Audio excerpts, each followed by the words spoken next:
준비 찬송 382장 합시다. 382장입니다.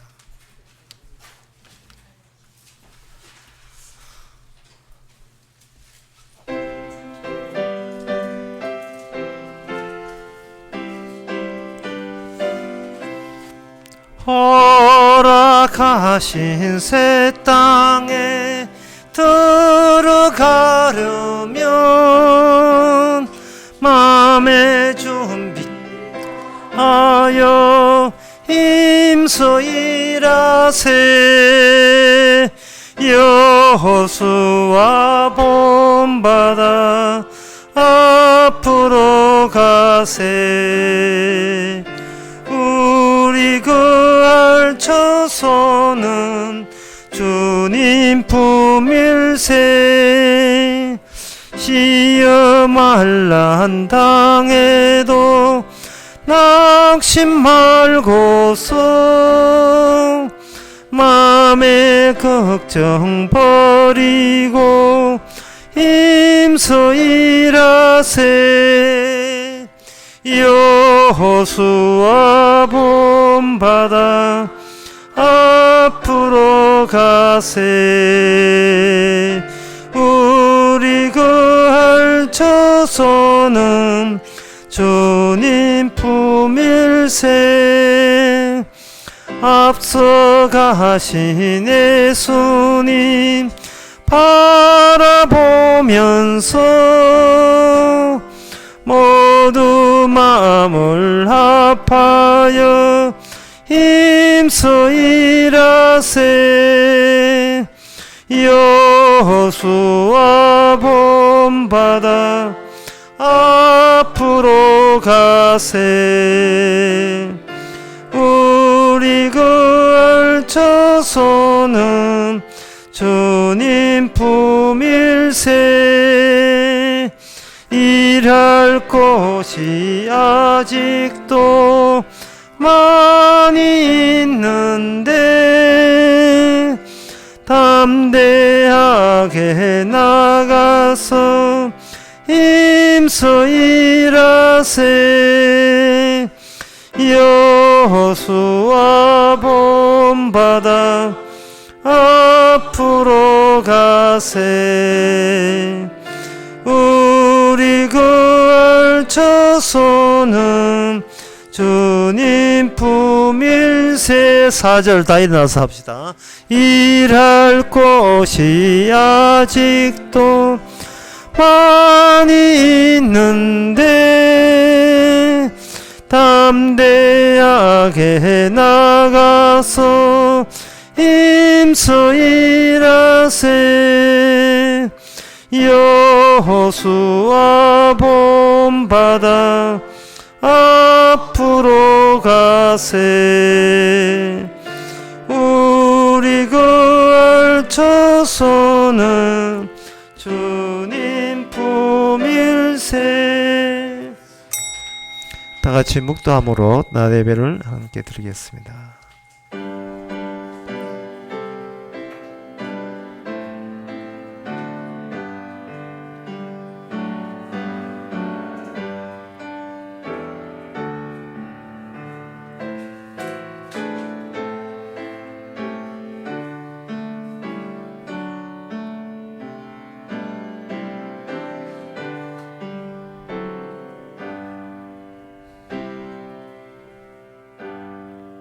전능하사 천지를 만드신 하나님 아버지를 내가 믿사오며 그 외아들 의주 예수 그리스도를 믿사오니 이는 성령으로 잉태하사 동요 마리아에 마시고 본디오 빌라도에게 고난을 받아사 십자가에 못 박혀 죽으시고 장사한 지 사흘 만에 죽은 자 가운데서 다시 살아나시며 하늘로서 전능하신 하나님의 편한 자 계시다가 저로서 산 자와 죽은 자를 심판하러 오시리라. 성령을 믿사오며 거룩한 공예와 성도가 서로 하는 것과 죄를 사하여 주시는 것과 몸이 다시 사는 것과 영원히 사는 것을 믿사옵나이다. 아멘. 여호와의 교훈은 정직하여 마음을 기쁘게 하고 여호와의 계명은 순결하여 눈을 밝게 하도다. 하나님의 교훈 앞에 우리가 늘 기뻐해야 마땅한데 우리의 정신을 어디다가 팔고 있는지 기쁨보다 무감각이 우선이 되는 것이 현실입니다. 저는 이 시간 우리의 무엇이 문제고 무엇이 잘못되었는지 말씀을 통해서 깨우치게 하옵소서. 예수님의 이름으로 기도합나이다. 아멘. 교동문 27번입니다.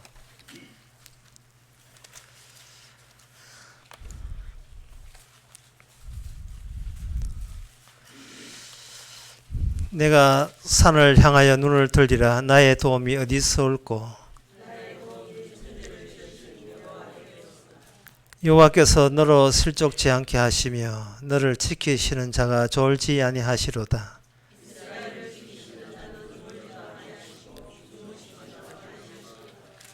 여호와는 너를 지키시는 자라. 여호와께서 내 우편에서 내 그늘이 되시나니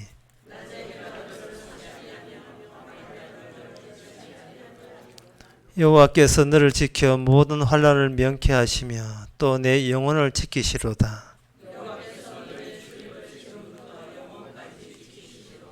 아멘. 자리에 앉아서 찬송가 34장 합시다.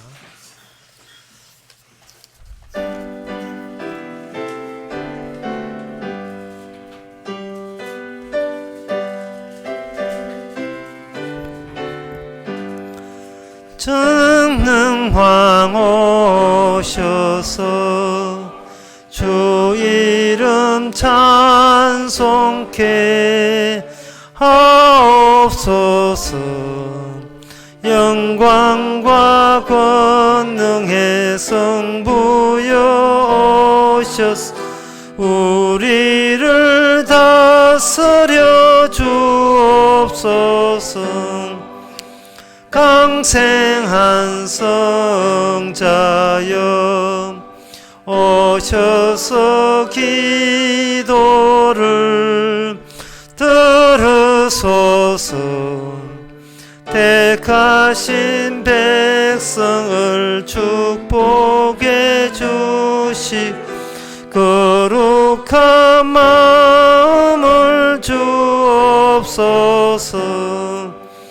위로해 주 성령 오셔서 건전거 주옵소서. 전능한 주시여 각 사람 맘에서 떠나지 마시고 계십소서.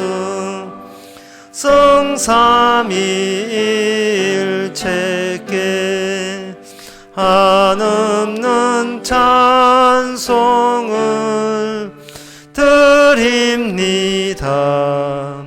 존귀한 주님은 영광 중 배없고 영원히 모시게 하옵소서. 아멘. 이 시간 다 같이 기도하실 때 이종승 장님 기도하시겠습니다.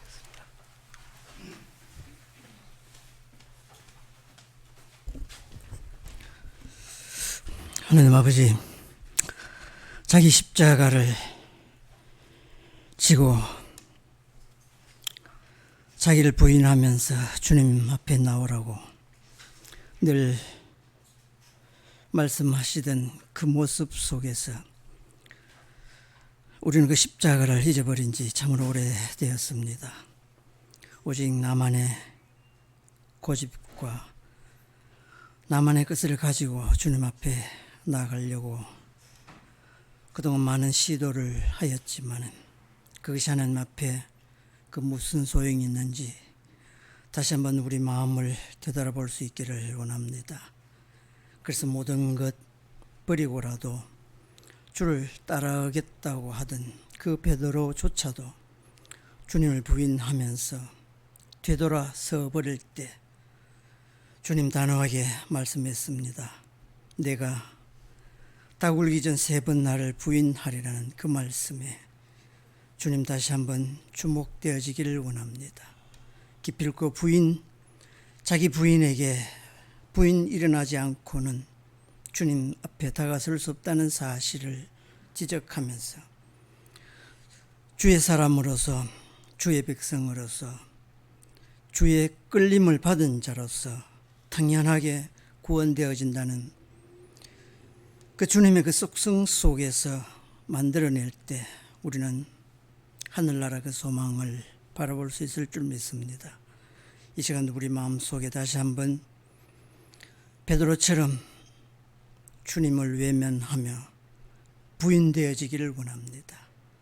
그래서 그 부인되어지는 것조차도 주님 개의치 아니하시고 나의 백성으로 삼아 구원된다는 그 기쁨으로 이 시간도 마음껏 즐거워하는 시간 되게 하옵소서. 예수님 이름으로 기도드립니다. 아멘.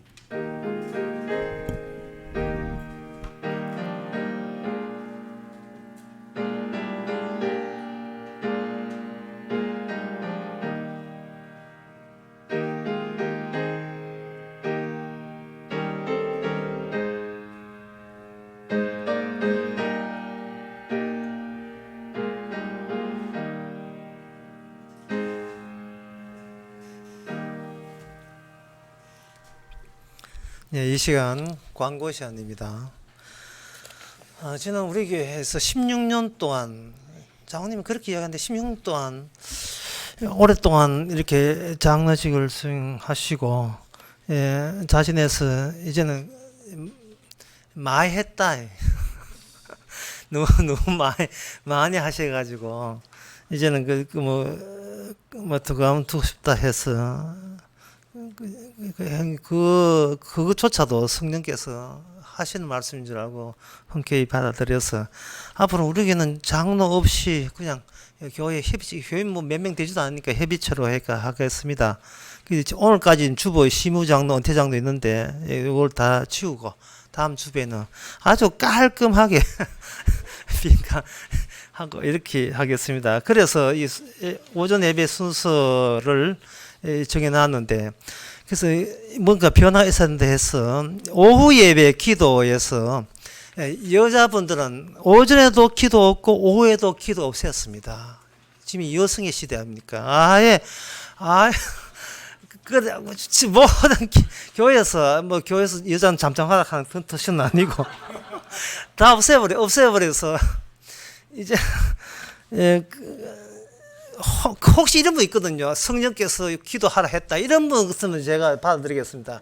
기도 안 하고서 못 견디겠다. 그러면 언제 해드리겠습니다. 그렇지 않은 여자는 순서가 아예 없습니다. 없고 남자들은 여기에 명단 1번부터 쭉 명단이 돼 있죠. 했는데 오늘 이제 이종성 장로님 하셨으니까 그 다음 순서 쭉 돼 있는데 그 뒤에 전화번호를 왜 적어냈냐 하면은 늦게 올 수도 있고 또 구태없이 또 뭐 빠질 때가 있을 때는 여기 전화번호 해가지고 알아서 이렇게 서로 바꾸라고.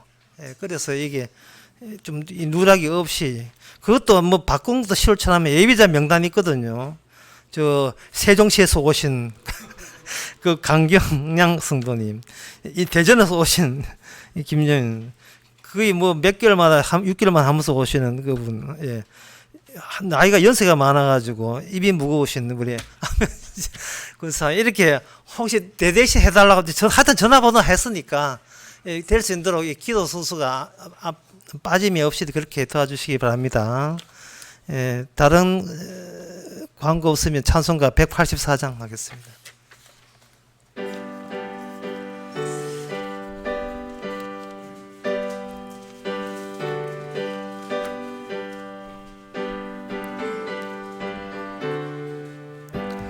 나의 죄를 씻기는 예수의 피밖에 없네. 다시 성쾌하기도 예수의 피밖에 없네. 예수의 흘린 피 날 희게 하오니 귀하고 귀하다. 예수의 피밖에 없네. 나를 정케 하기는 예수의 피밖에 없네.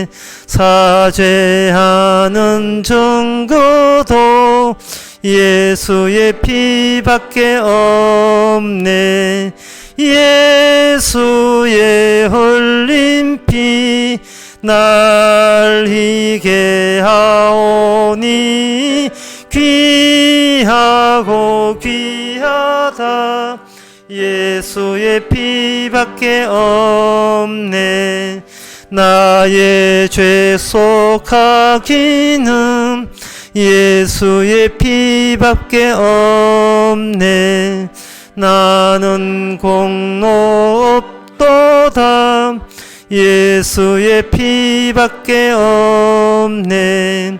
예수의 흘린 피 날 희게 하오니 귀하고 귀하다. 예수의 피밖에 없네. 평강 토탈 소망은 예수의 피밖에 없네. 나의 의는 이것뿐 예수의 피밖에 없네. 예수의 흘린 피 날 이게 하오니 귀하고 귀하다. 예수의 피밖에 없네. 영원토록 내 할 말 예수의 피밖에 없네. 나의 찬미 제목은 예수의 피밖에 없네. 예수의 흘린 피 날 희게 하오니 귀하고 귀하다. 예수의 피밖에 없네. 하나님의 말씀은 갈라디아서 5장 1절입니다.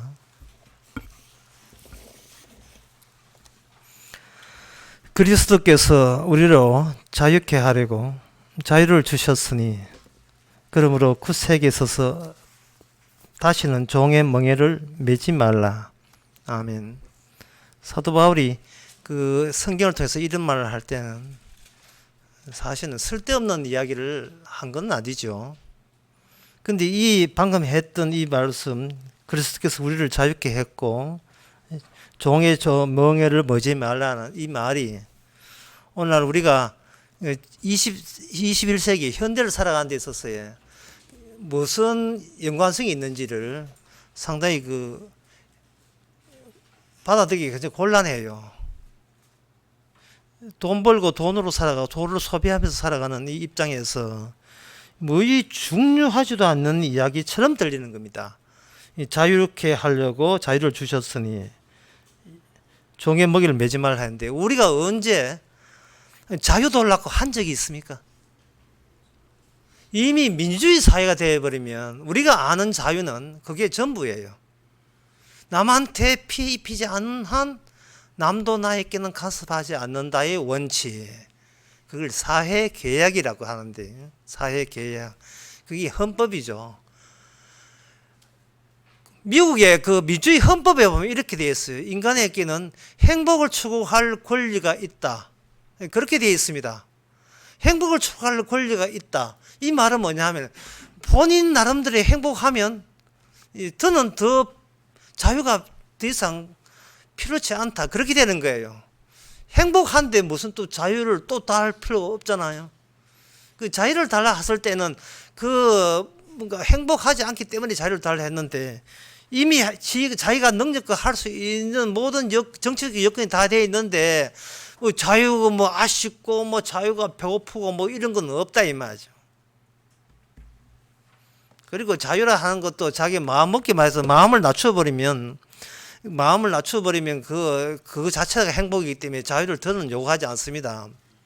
동안사에 있는 그 주지부터 그 중들이 우리에게 고기 먹을 자유를 달라 뭐 그런 이야기 하던가요? 자기는 뭐 그 채소 먹으면서 그걸로 족하다 하는 거죠. 물론 겉으로는 그렇고 다는 고기 다 먹지만 고기 먹게 해달라고 자유하지는 않잖아요. 그게 자유를 하나님은 예수님은 우리에게 자유를 주겠다는데 받는 우리가 자유를 원치 안 하고 있는 입장이다 이 말이죠. 그러니까 이 사도 바울이 하는 말이 우리한테 맥히지 않는 거예요. 뭐 아쉬운 게 없는 겁니다. 이상한 거 뭐지? 우리 자유를 결국 이 말은 뭐냐 하면 누구를 위한 자유고 무엇을 위한 자유인지를 우리한테 먼저 질타하는 식으로 이야기하는 겁니다. 네가 지금 뭔가 자유롭다고 느낀다면 더 이상 추가적인 자유는 필요 없잖아요. 그런데 그 자유가 누구를 위한 자유냐 하면 자신의 행복과 자신의 여유를 위한 자유잖아요. 그것은 제가 아까도 이야기했지만 그건 마음을 겸손히 먹으면 그건 나름대로의 그 숨통 트가면서 살만해요. 그러나 이게 그리스도께서 우리에게 주는 자유라 하는 것은 사람들이 세상 살면서 은근히 기대하는 그 자유는 아니에요. 따라서 예수님 사도 바울이 여기서 자유를 주겠다고 했을 때에 이것은 뭐냐 하면 이 자유라는 말조차도 못 알아보는 그 무능성을 지적하는 겁니다. 쉽게 말해서 인간은 성경 펼쳐도 무슨 말인 줄을 못 알아볼 정도로 완전히 맛이 간 존재들, 그것을 여기서 질타하고 있는 겁니다. 성경에서 이야기하는 것은 하나님이 원하는 거예요. 하나님이 원한다는 것은 하나님의 하고자 하는 그 말씀이 들어있는 겁니다. 그런데 하나님이 하시고자 하는 그 말씀과 이 세상에서 인간들이 주고받는 말이 서로 다르다면 이거는 사단 난 겁니다. 하나님이 인간에게 필요한 그 말씀과 이 세상에서 인간이 내가 태어나면서 필요하다고 여기는 그 말과 서로 내용이 차이가 난다면 이건 문제 있는 거예요. 내가 원하는 것도 하나님이 같이 원해야 되는 겁니다. 그런데 성경을 통해서 갈라디아서 5장을 통해서 하나님의 주시겠다는 그 내용은 평소에 살아가면서 내게 필요치 않는, 내게 그다지 가슴에 와닿지 않는, 이거 언제 이런 거 달라 했습니까? 이해되는 거예요. 우리가 원하는 건 돈뿐이에요. 교회도 가정이든 뭐 국가든 돈이 최고잖아요. 우리는 돈에 목말라 하고 돈은 욕망 끝도 없어요. 돈만 주면 뭐 하나님 힘들게 하지 않겠습니다. 이런 쪽으로 나가는 입장에서 주께서는 돈을 주시는 거야. 이거 자유를 주겠다는 하니까 이거는 내가 이게 원하지 않는 걸 왜 주려고 하지? 이 말은 내가 평소에 살아가는 그것이 주님 보시기에 이게 걸러 먹었다는 이야기입니다. 잘못됐다 이 말이죠. 그리고 여기에 그 자유를 이야기하면서 그냥 자유를 주겠다고 하면 되는데 뭐라고 생각하면 종의 멍에를 매지 말라 이렇게 되어 있어요. 이 자유라는 것이 뭐냐면 멍에 매지는 않는 상태를 자유라고 이야기하는 겁니다. 이게 장갑에 원래 장갑이 두 개가 있는데 하나가 없으면 한 개 있어도 뭔가 허전하잖아요. 자유를 설명할 때 종의 멍이라는 단어와 개념과 같이 짝을 이루어서 자유를 지금 제시하고 있는 겁니다. 그러니까 이거는 무엇을 뜻하느냐 하면은 뭔가 하나님이 마음에 맞는 사람이 있는데, 사도 바울이겠지요. 마음에 맞는 사람이 있는데 그 사람은 전에는 종의 멍에를 메어서 썼다. 그래서 종의 멍에를 메어서 있는데 예수 그리스도를 만나가지고 이제는 더 이상 종의 멍에를 매지 않고 그 상태에서 풀려 나와서 자유의 상태에 놓였다 라고 지금 이야기하는 겁니다. 그리고 그런 경과된 것, 그런 과정, 그런 상태를 하나님이 원하는 합당한 인간으로서 이미 규정을 했는데 혹시 이 규정에 대해서 원하는 사람이 있습니까? 라는 쪽으로 지금 사도 바울이 편지를 해서 그렇게 쓰고 있는 거예요.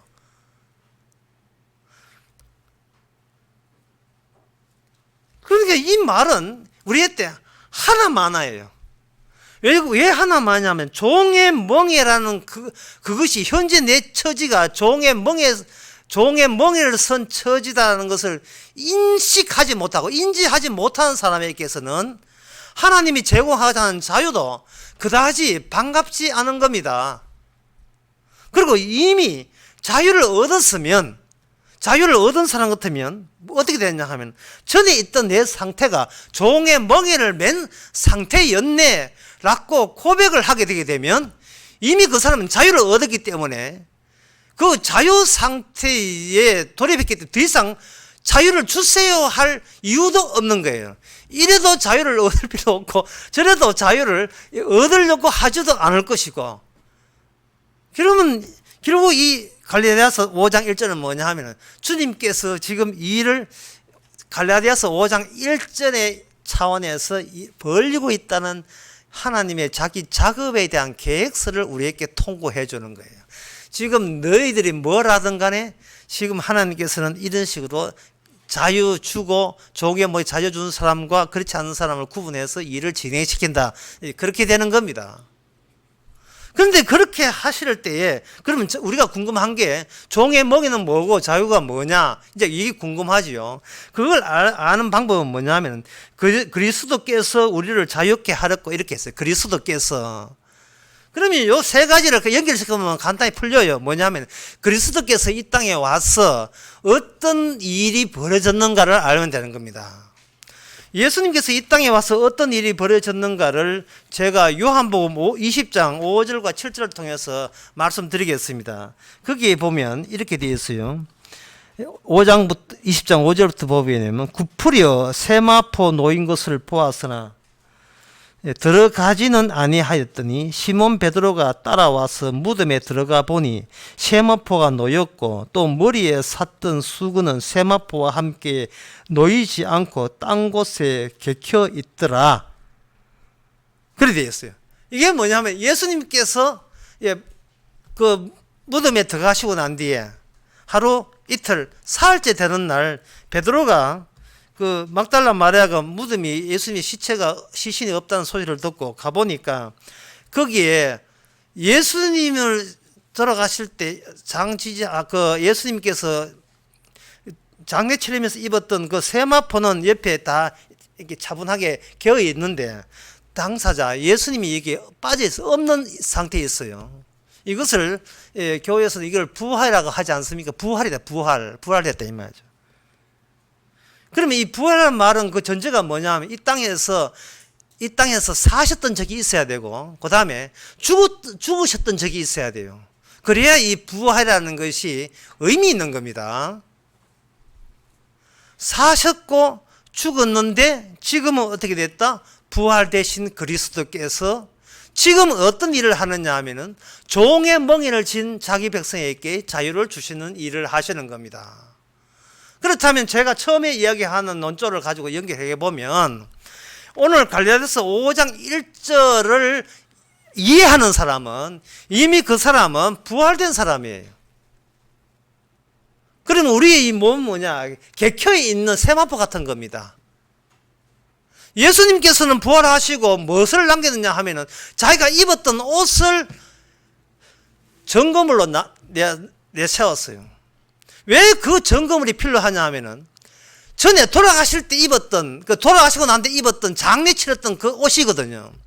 장례 치렀다. 이미 이분은 확실하게 죽었어라는 그것을 이 지상에 계속 유포하고 그것을 증거함으로써 살았어가 계속해서 같이 짝을 이루어서 드러낼 수가 있는 겁니다.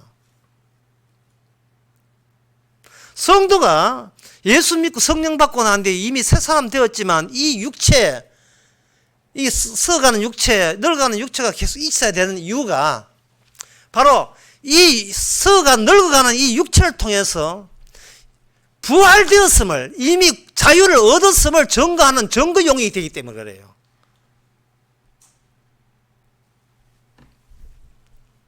사도 바울이 예수님 만나고 난 뒤에 이미 자기는 새 사람 되었어요. 나는 죽고 내 안에서 그리스도가 산다 했습니다. 자기는 죽고 자기 안에 그리스도가 산다는 이렇게 이야기할 수 있는 그 근거가 되려면 예수님께서 자기 옷을 벗어버리고 이미 살아서 활동하시는 그 양상을 사도 바울에게는 나는 죽고 내 안에 그리스도 산다는 사도 바울의 신체, 육체, 그 육신, 그게 그대로 남아 있어야 돼요. 참 이해하기 힘들지요. 예수님께서 평소에 말씀하실 때 예수님은 어떤 입장이냐 하면은 나는 죽고 다시 사시는 분으로서 예수님께서 말씀을 했습니다. 그런데 그 이야기를 듣는 그 당시 유대 사회나 제자들은 뭐냐 하면은 사람은 죽으면 부활되지 않는다는 것을 굳게 믿는 상태에 있었던 거예요. 그러면 예수님의 입장은 나는 죽고 사흘 만에 부활한다는 그런 레벨에서 말씀을 하셨고, 듣는 사람은 죽으면 끝이야, 사는 게 없어 라고 하는 쪽이 듣는 쪽이고, 그러니까 서로 이야기를 해봐야 못 알아듣는 거예요. 못 알아들어야 돼요. 못 알아들어야 예수님의 죽음이라는 사건이 성사가 됩니다. 알면서 예수님을 죽일 리가 없지 않습니까? 예수님 말이 못 알아듣고 예수님이 누군지를 몰라야 죽이잖아요. 그래서 주님의 뜻은 뭐냐면 이 땅에서 계속 아무리 알아도 알지 못하는 상태가 유지가 되어줘야 돼요. 그 중에 본문 하나가 뭐라고 알려서 우리가 보고 있는 5장 1절의 말씀이고, 아무리 노력해도 이 말이 뭔 뜻인 줄 알지 못해야 돼요. 그 알지 못하는 것이 주님의 일의 성공입니다. 그게 우리 구원의 성공이고요. 알지 못하는데 어떻게 구원받습니까? 뭘 알아야 믿고 믿어야 구원받지 않습니까? 라는데 그게 구원의 실패예요. 그런 식으로 주께서는 구원한 적이 없어요. 알고 난 뒤에 안 것을 내가 믿어서, 그래 예수 믿었다는 그 공로로, 그 행함으로 구원받는다, 이런 논리는 성경에 아예 없는 겁니다. 그건 교회에서 하는 이야기고, 교회에서 장사하려면 무슨 소리를 모았답니까? 실제로 사도 바울은 그런 식으로 한 적이 없어요. 왜냐하면 그렇게 되어버리면 뭐가 필요치 않냐 하면 성령의 오심이 아무 의미가 없어져요. 성령은 언제 오셨느냐 하면 예수님이 부활하고 난 뒤에, 성천되고 난 뒤에 오시거든요. 성령이 오셨다는 말은 이미 예수님이 죽으시고 인간에 의해서 죽으시고 부활하시고 성천할 때에 아무도 알지 못하는 프로젝트입니다. 그 프로젝트를 한꺼번에 알고 성령께서 우리에게 그냥 일방적으로 줬다는 말은 내 힘으로 손톱을 닳도록 노력해봐야 구원은 안 되는 그곳이 바로 천국이고 그것이 영생의 세계고 그것이 바로 구원의 일이라는 것을 우리에게 뒤늦게 소급해서 우리에게 알려주는 겁니다. 그 우리가 모르는 상태를 뭐라고 하냐 하면 그걸 죽음이라고 해요. 죽음이라고. 그 죽음을 오늘은 종의 명예로 멍해라고 이렇게 서로 새삼스럽게 표현을 하지만요. 갈라디아서 4장 12절에 보면 이런 말씀 나옵니다. 다른 이로서는 구원을 얻을 수 없나니 천하 인간의 구원을 얻을 만한 다른 이름을 우리에게 주신 일이 없다. 이 말이거든요. 그러면 이 말을 무슨 뜻이냐 하면은 우리 내 구원의 모든 노력에 절망하라는 것입니다. 이렇게 해도 안 되고 예수 믿어도 안 되고 성령 받아도 안 되고 뭐 삼일체 공부해도 안 되고 교회도 안 되고 이래 해도 안 되고 저래 해도 구원이 안 된다는 것을 분명히 해주는 거예요.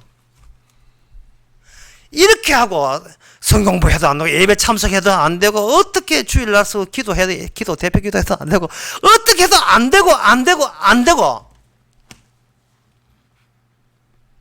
그 안 된다는 그것 때문에 뭐가 되냐 하면은 찬미가 돼야 돼요. 그게 안 됨을 대응을 해서 찬미가 되는데 그 찬미가 천사의 레벨의 찬미입니다.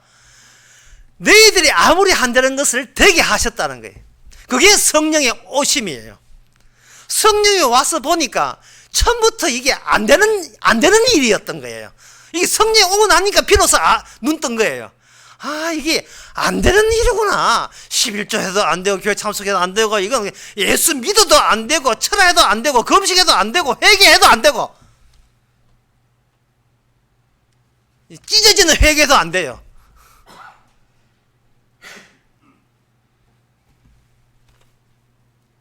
안 되니까 남는 것은 찬미, 천사의 찬미 외에는 할 게 아무도 없습니다.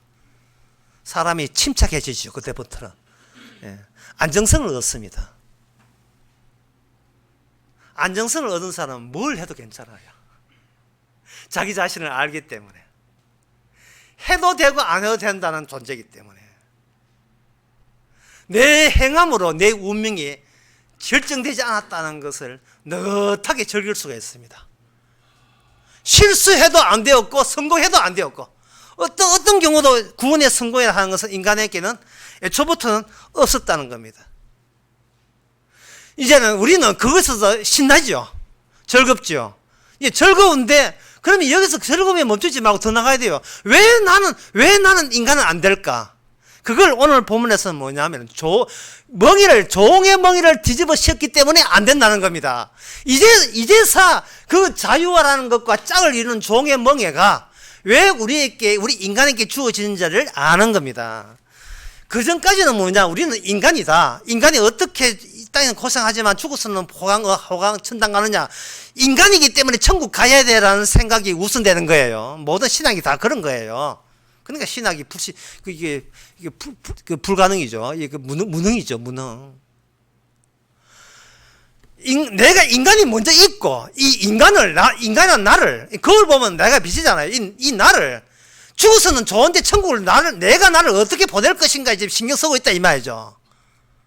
그런데 그런 관점 자체가, 이 삶의 관점 자체가 이게 변동이 일어나야 그걸 부서지고 새롭게 조립돼야 됩니다. 이 뭐냐 하면은, 종의 멍에와 거기서 벗어난 자유함에 관한 기능을 부여받기 위해서 인간이 있는 거예요. 지금 인간은 뭐냐 하면 내가 여기 있는 나를 어떻게 천국에 보낼 것인가 라고 해서 관심사가 나한테 관심이 있어요. 주동 관심사가. 그런데 성령을 받고 보면 관심사가 나에게 출발하는 것 자체가 이건 원래 하나님이 하는 계획에 이게 안 들어있어. 이게 들어있지 않아요. 종의 멍에를 진 자는 종의 멍에로, 그리고 거기서 벗어나야 될 자는 벗어난 자로, 이렇게 일방적으로 인간을 그렇게 하나님께서 일방적으로 다룸의 대상이 되어버린 거예요. 그게 갈라디아서 4장에 그 22절에 나옵니다. 22절에 보면 기록된 바 아브라함의 두 아들이 있으니 하나는 계집종에서 하나는 자유하는 여자에게서 났다 하였으나 계집종에서 낳은 육체를 따라 낳았고 자유하는 자에게는 약속을 나누니라. 이렇게 돼 있고, 여기 쭉 이야기하는 게 뭐냐 하면은 계집종, 그게 사람에게서 인간에게 물어보지도 않고 하나님께 일방적으로 두 부류로 정해버렸어요. 정해놓고 율법 안에 있는 자를 종으로 삼아보는 겁니다. 율법 안에 있는 자를 종으로. 그리고 율법과 상관없이 영원히 살아야 될 사람을 자유자 또는 자유하는 어머니라 이렇게 해서 그 자식을 이야기하는 겁니다. 그럼 이런 이야기는 어디서 나온 이야기냐 하면 인간들이 서울대학에서 연구한 게 아니에요. 그냥 하늘나라에서 일방적으로 주어진 거예요. 그 주어진 그 내용을 사실은 예수님께서 평소에 공생애 때 이야기를 다 했었어요. 했는데 인간 자체가 이게 인간끼리 이야기하다 보니까 이게 무슨 말인지를 못 알아듣는 거예요. 못 알아듣으니까 예수님이 아무 쓰잘데기 없는 존재가 되어서 죽여버린 겁니다. 그 인간이 의해서 죽어버린 그 예수님을 아버지가 다시 살림으로써 갈라디아 4장이라는 이 내막이 그대로 우리에게 다시 우리에게 소개된 거예요. 성령과 더불어서. 그러니까 비로소 비밀을 알게 된 거예요. 아, 나부터 출발하는 것이 이게 내가 이 땅에 태어난 이유가 아니었구나 하는 것을 이제 알게 된 겁니다. 이게 아까 안정성이라고 했죠. 그러면 그다음부터는 그럼 인간부터 출발한 게 왜 안 되는가? 창세기 울산 강에서 그런 이야기 했습니다만 인간은 이미 창세기 3장에서 악마와 한탕속이 된 이상은 창세기 3장에서 다시 자력으로 2장으로 넘어갈 수가 없어요. 이걸 제가 아까 무능성이라고 했어요. 무능함. 인간은 무능함이 있어요. 인간은 뭐 이렇게 온갖 과학 발달을 일으키고 유능하지요. 하지만 천국 가는 데는 영생의 나라 가는 데는 창세기 2장의 상태로 돌아가는 데는 처음에 인간의 취지를 만들었던 그 인간의 본래 자리로 돌아가는 데는 인간은 무능하기 짝이 없습니다. 이 무능함에서 구원받을 재주가 나올 리가 없죠. 그 자체가 무능함이니까. 그 무능함을 하나님께서 이스라엘 백성에게는 어떻게 하느냐? 이스라엘 백성은 율법을 줘가지고 그 무능함을 꽉 눌러버려요. 전체가 다 무능함이다 이 말입니다. 이스라엘 이야기하니까 이거는 구약에 나오는 민족 이야기죠. 구약에 나온 민족, 어떤 민족이냐 하면은 출애굽기 14장 30절에 보면 이런 말씀 나옵니다. 그날에 여호와께서 이같이 이스라엘을 애굽 사람의 손에서 구원하심에, 그 다음에 잘 들어봐야 돼요. 이스라엘이 바닷가에 가보니까 바닷가에 애굽 사람들이 시체를 보았더라 이래 있어요. 자, 이스라엘이 뭐냐 하면은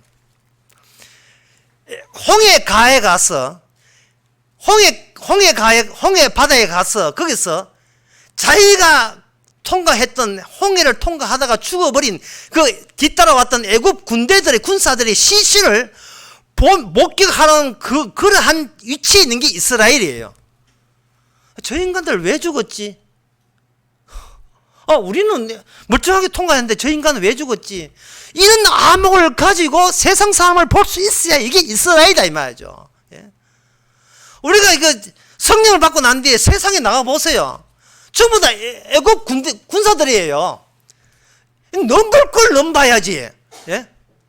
그쪽 이제 세상만 나와서 애국 군사입니까? 교회가 보세요. 전부 다 애국 군사인데 11조에서 구원받으려고, 예배 3사 구원받으려고, 목사 말 듣고 구원받으려고, 전부 다 성경 읽고 성경 백도기가 전당 가려고 나름대로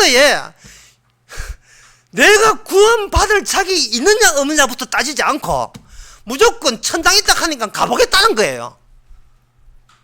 이스라엘은 그들이 노력해서 간 나라가 아니에요. 누가 먼저 찾아왔어요. 왕래했어요.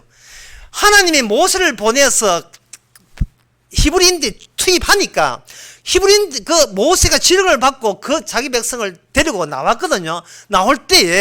그때 나올 때에 그들은 할례 언약을 했고, 할례 언약은 다음 시간에 하겠습니다만은 할례 언약하고 유월절 피 발라서 나온 사람이에요. 그들은 그냥 피 발랐고 할례 언약 했다 이렇게만 나왔지요.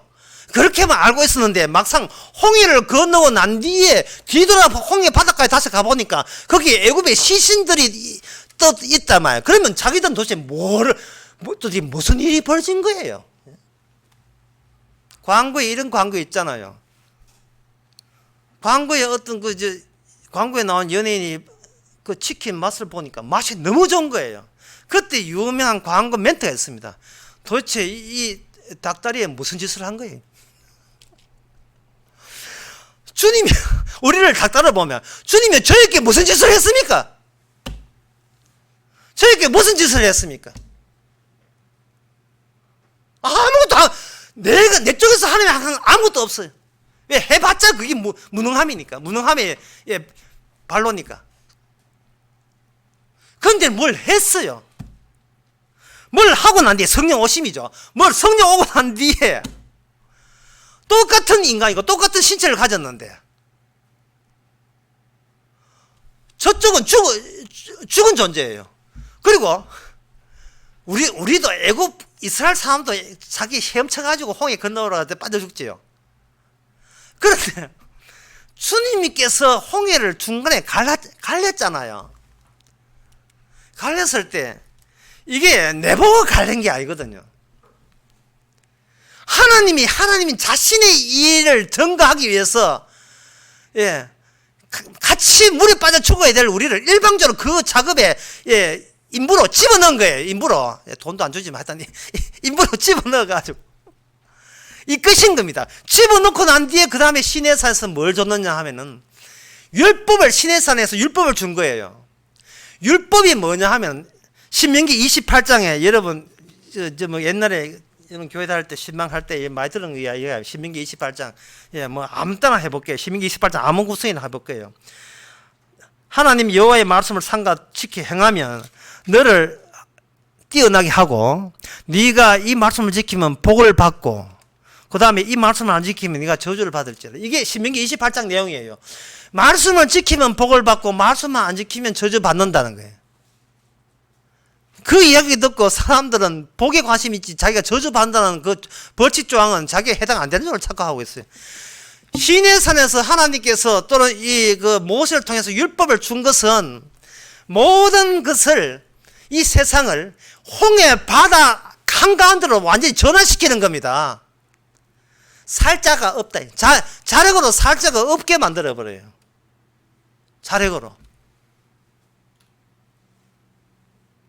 왜냐하면 창세기 3장에서 2장으로 넘어오면 안 되기 때문에.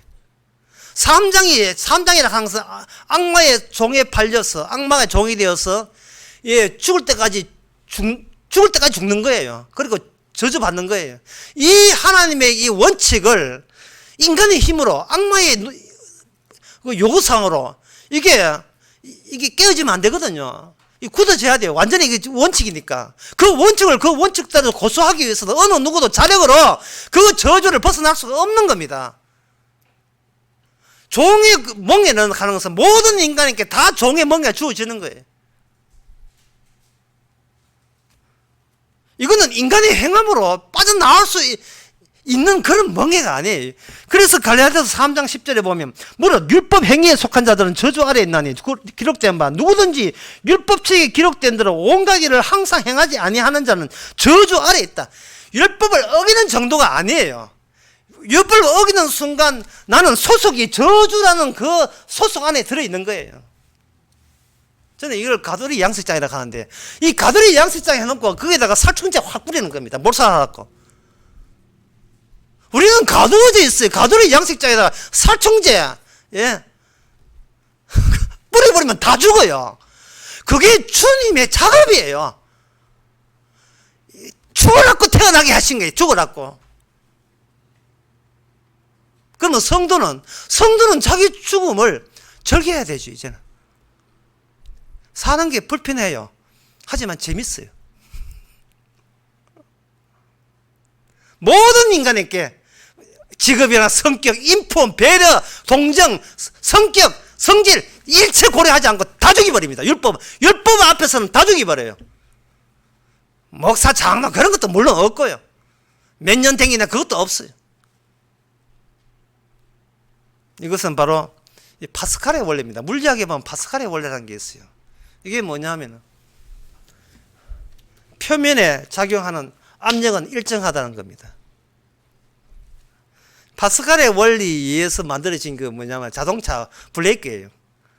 모든 표면적에 닿는 압력은 골고루 동일하다는 거예요. 풍선을 이렇게 할 때 풍선이 있으면 풍선에 닿는 그 기체, 물론 조건이 정지되어 있는 기체하고 정지되어 있는 액체지만 정지되어 있는 기체에다가 풍선을 이렇게 하게 되면 풍선 눌린 것만 압력이 있는 게 아니고 그 누르는 순간 그 내부에 있는 압력은 똑같이 균등해진다는 원리입니다.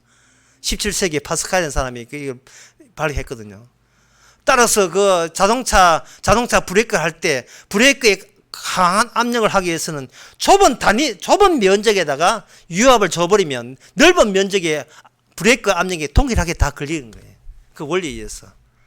이 말은 뭐냐면 모든 인간의 미국 이민 가나 카나다 가나 뉴질랜드 가나 관계없이 모든 스위스에 뭐 이스라엘, 한국, 북한 관계없이 북한, 남조선, 북조선 관계없이 모든 저주는 동일한 거예요.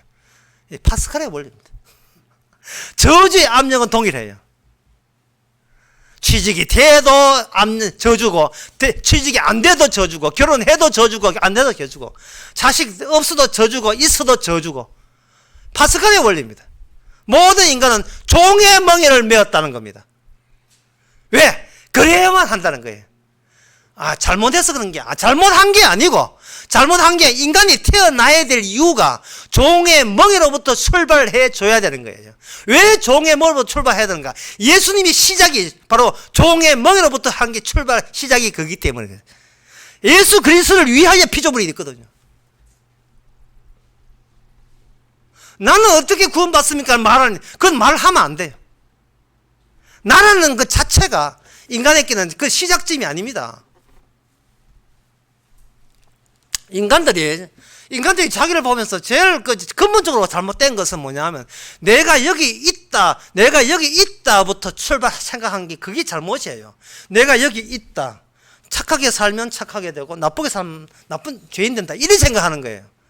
그러나 성경은 내가 여기 있는 것이 시작이 아니고 악이 먼저 있어요. 악이 먼저 있어요. 그런데 이 세상은 인간이 먼저 있고 인간들이 나쁜 짓을 했을 때 비로소 그때 악이 생긴다. 이래 주장하는 겁니다. 그런데 악이 먼저 있어버리면 인간은 그 악을 위하여 악이 뭐다라는 것을 죄악이 뭐다라는 죄로가 뭐다라는 것을 드러내기 위해서 쓰여져야 될 대상이 되는 겁니다. 순서를 그걸 바꾸면 안 돼요. 나보다 죄가 먼저 있어요. 시편 50편에 다윗이 고백한 겁니다. 내가 나보다 먼저 있는 그 죄 중에서 내가 출생한 거예요. 이게 성경의 인식입니다. 그럼 악은 악마가 악이겠죠. 그러면 인간보다 먼저 악마가 있습니까? 이렇게 물을 수 있는데 인간한테는 하나님도 없지만 악마도 없어요. 하나님도 없는데 무슨 악마가 있겠어요. 인간에게는 항상 있는 게 뭐냐 하면은 내가 먼저 있어요. 내가 먼저 있고 내한테 필요하다 싶으면 하나님도 만들어 섬기고 악마도 만들어서 짝을 만들어서 이렇게 기피하고 그런 게 있어요. 인간의 의식 자체가 나부터 먼저 있기 때문에 나부터 먼저 있다는 그 생각 가지고 악마와 상대하게 되면 그 악마는 그 거짓된 악마, 있지도 않는 엉터리 악마예요. 처음부터 나부터 먼저 있으니까. 무슨 뜻인지 잘 이해가 안 된다는 얼굴을 하고 계시는데, 예수님께서 오셔서 고난 받으시고 돌아가셨을 때에 성령이 오셨잖아요. 근데 성령이 오는 자리가 어디냐 하면은 바로 하나님 우편에서 성령을 주게 되어 있어요. 사도행전 그 베드로 그 설교 보면 그 4장 설교, 뭐 2장 설교 보면 나와요. 그게 하나님 우편에서부터 출발점이 우편에부터 한 거예요. 그러면 그것이 인간이 있기 전에 먼저 하나님이 인간을 만들고자 한 의도, 계획, 그것이 시작된 지점이 하나님 우편이다 말이죠. 그럼 거기서 성령을 우리에게 주어지게 되게 되면 우리는 뭘 아느냐 하면은 악마라는 것이 내가 악마를 인식할 수 없는 존재라는 사실을 우리가 알게 됩니다. 사탄랑 물러가라, 악마랑 물러가라 해도 이미 내가 나부터 챙기고 난 뒤에 생각하는 악마는 그는 괴기 영화에 나오는 엉터리 악마지 실제 악마가 아니에요. 악마가 나를 가지고 악을 이렇게 거기서 방출하도록 그렇게 조치되어 있습니다. 그러면 그럴수록 우리는 악마가 그랬자는 말을 안 해요. 이거는 내 잘못입니다 이렇게 이야기한다니까요.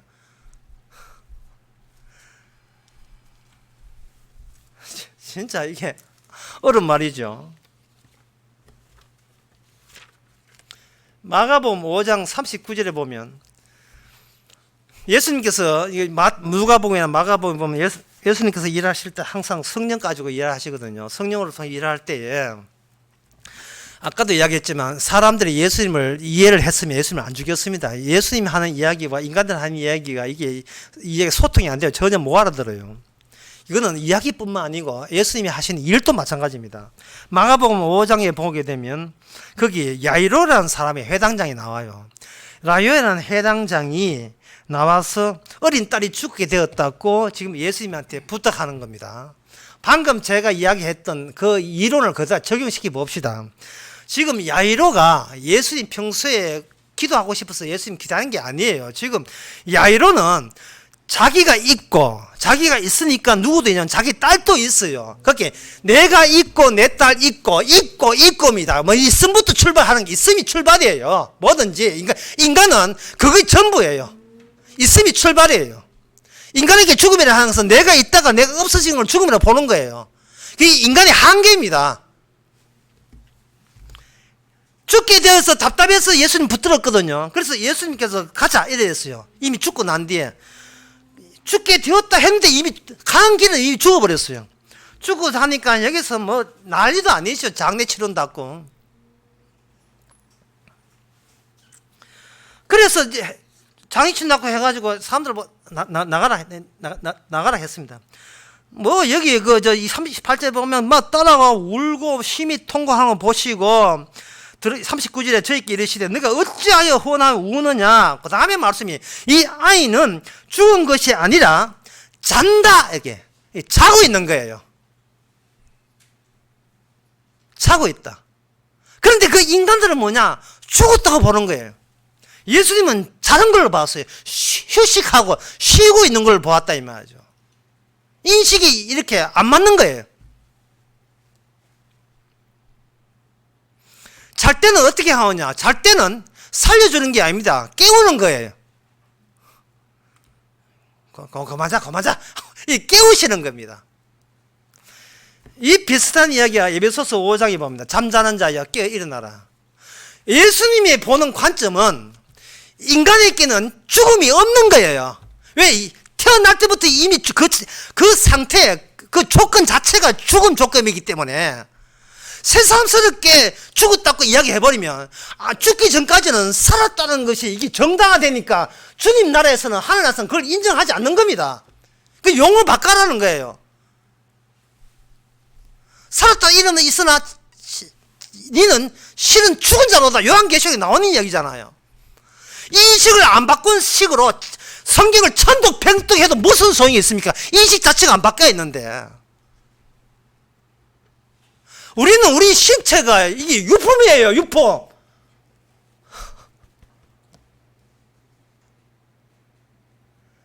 이미 원초적인 영, 성령을 받고 난 뒤에 이미 그리스도와 함께 있게 되면 지금 늙어 죽을 때까지 계속 요양병원 가서 침에 걸리는 이 모든 것이 하나의 유품이라니까. 유품.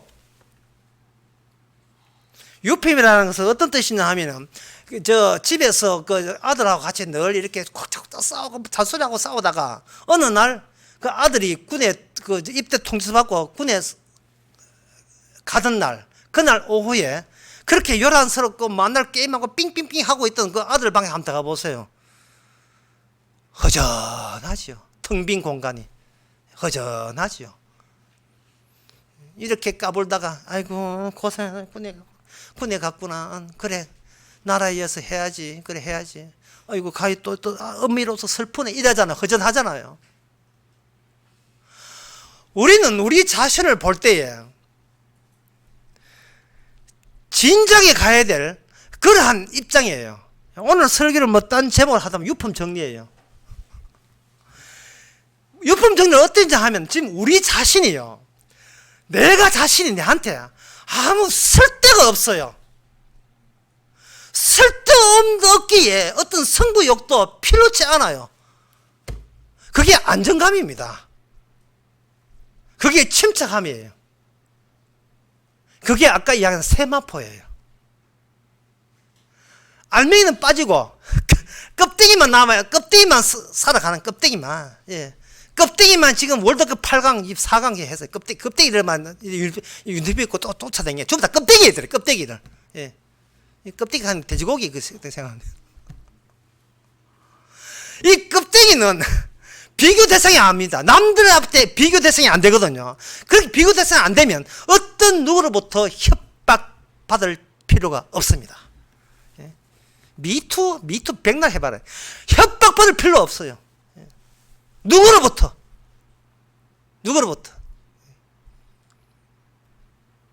아버지 그 갖고 있는 그 돈 좀 내한테 투자 안 하면 나중에 아버지 안 모십니다. 자식들이 협박하더라도 막 그런 자식 우리 교회는 없다 치고 없으니까 내가 마음대로 한다. 아버지 그 좀 미리 좀 땡겨서 내 요번 투자해야 돼 좀 필요합니다. 주세요. 그러면 아버지 나한테 연세면 안 모십니다. 이렇게 협박받을 필요 없어요. 내 다 맛있는 거 다 사 먹고 갈 테니까. 세상에 누구한테 협박받지 않는 걸 이걸 오늘 본문에서 뭐냐 자유라고 이야기하는 거예요. 뭐 실체가 있어야 협박을 받지요. 예? 니가 안 그러면 죽는데 이미 죽은 놈하고 죽은 놈한테 죽는다는 말이 이게 무슨 의미가 있습니까? 예? 북한에 핵폭탄 그거 안 하면 서울에 한 2방 죽고 예, 뭐 대구 하면 이 큰일 나지 안 되지. 빨리 라면 사놔야 되는데 그 핵폭탄 할 때 라면 막 동 났잖아요. 죽은 놈한테 핵폭탄이 그 무슨 이게 협박이 됩니까? 그게 무슨 협박이 돼요? 예? 상용 자동차가 이렇게 회해가지고 그거 억울하게 쫓겨났으니까 데모하자. 데모를 왜 합니까? 죽은 놈이 무슨 데모를 해요? 광화문에서. 시사평론 간단해요. 껍데기입니다 전부 다. 껍데기에 말려들었고 껍데기에 현혹되었습니다. 지난 울산 강에서 그런 이야기했어요. 인간은 유혹받는 존재라고. 유혹을 왜 받아요? 창세기 3장의 인간이니까. 죽어가면서 살라는 억지를 부립니다. 모든 게 억지예요. 억지 뭔가 쫓겨요. 물론 불편한 건 인정합시다. 불편하지만 재밌어요. 재밌다의 반대말이 뭐냐면 두렵다, 무섭다입니다. 교회 와서 기도 빡시 하고 헌금 11조 하고 왜 그런 짓 합니까? 그 이유가 뭡니까? 무섭다는 거예요. 살락하니까 하나님의 힘 없이는 못 사니까 더 살락하니까 무섭다는 거예요.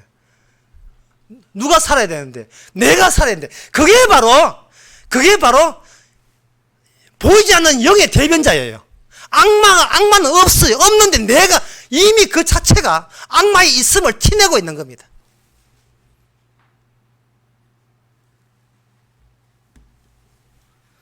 신앙생활 그동안 어떻게 해왔습니까? 재밌게 해야 돼요. 재밌게.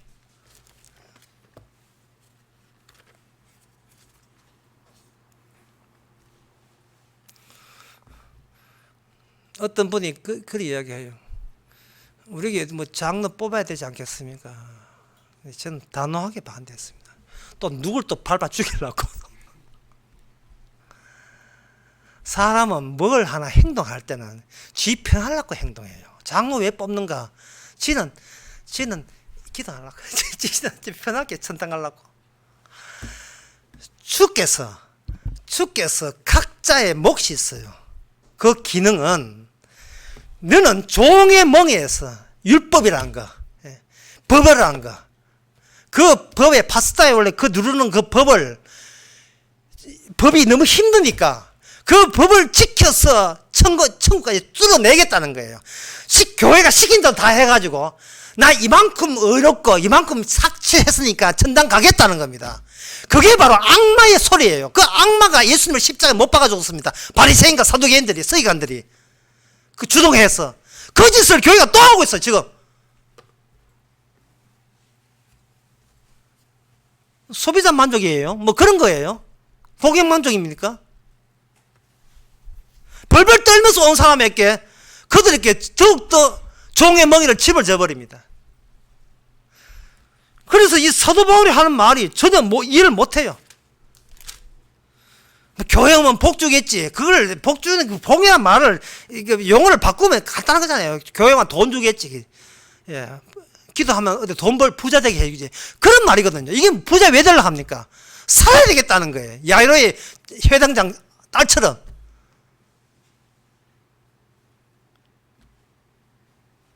우리는 이 땅에 주의 기능 때문에 잠자지는 못해요.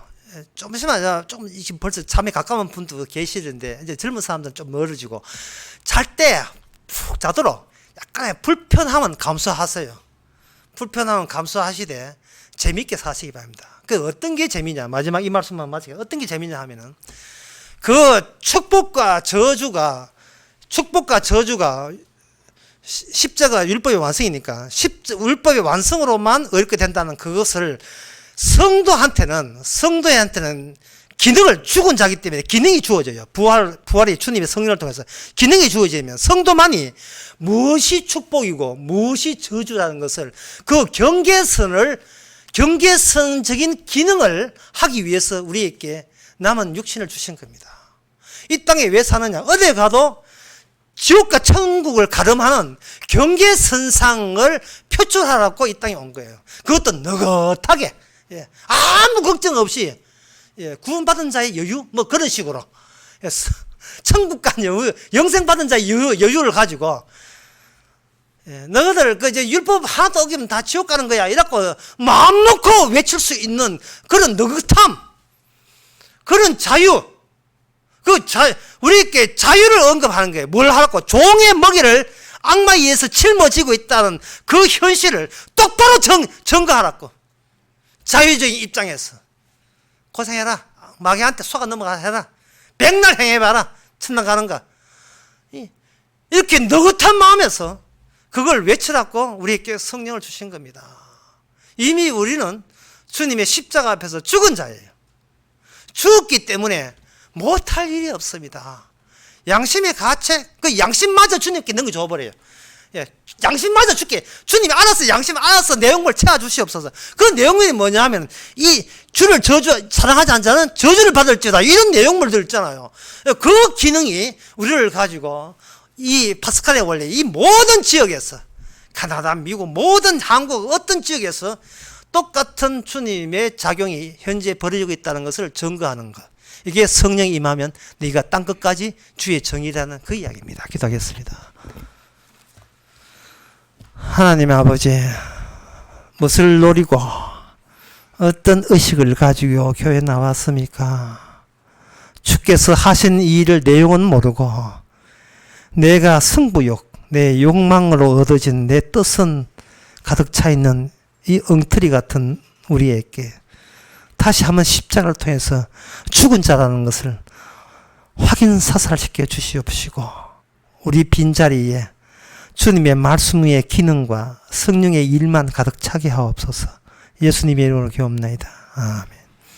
다 일어나서서 199장 합시다.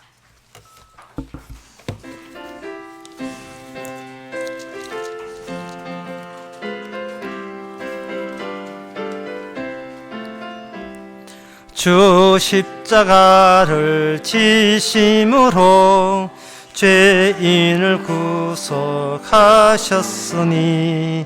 그 피를 보고 믿는 자는 주의 진노를 면하겠네. 내가 그 피를 유월절 그 양의 피를 볼 때에 내가 너를 넘어가리라. 흉악한 죄인 괴수라도 예수는 능히 구원하네. 온몸을 피에 잠글 때에 주의 진노를 면하겠네. 내가 그 피를 유월절 그 양의 피를 볼 때에 내가 너를 넘어가리라. 심판할 때에 모든 백성 행한 일대로 보응받네. 죄 있는 자는 피를 믿고 주의 진노를 면하겠네. 내가 그 피를 유월절 그 양의 피를 볼 때에 내가 너를 넘어가리라. 구주의 사랑 크신 은혜 보혈의 능력 의지하세. 심판의 불이 내릴 때에 주의 진노를 면하겠네. 내가 그 피를 유월절 그 양의 피를 볼 때에 내가 너를 넘어가리라. 기도합시다. 지금은 우리 주 예수 그리스도 은혜와 하나님의 크신 사랑과 성령의 충만하심이 태어나기 전부터 있었던 그 계획에 참여한 것을 감사하는 모든 성도에게 주 이름을 축원하나이다. 아멘.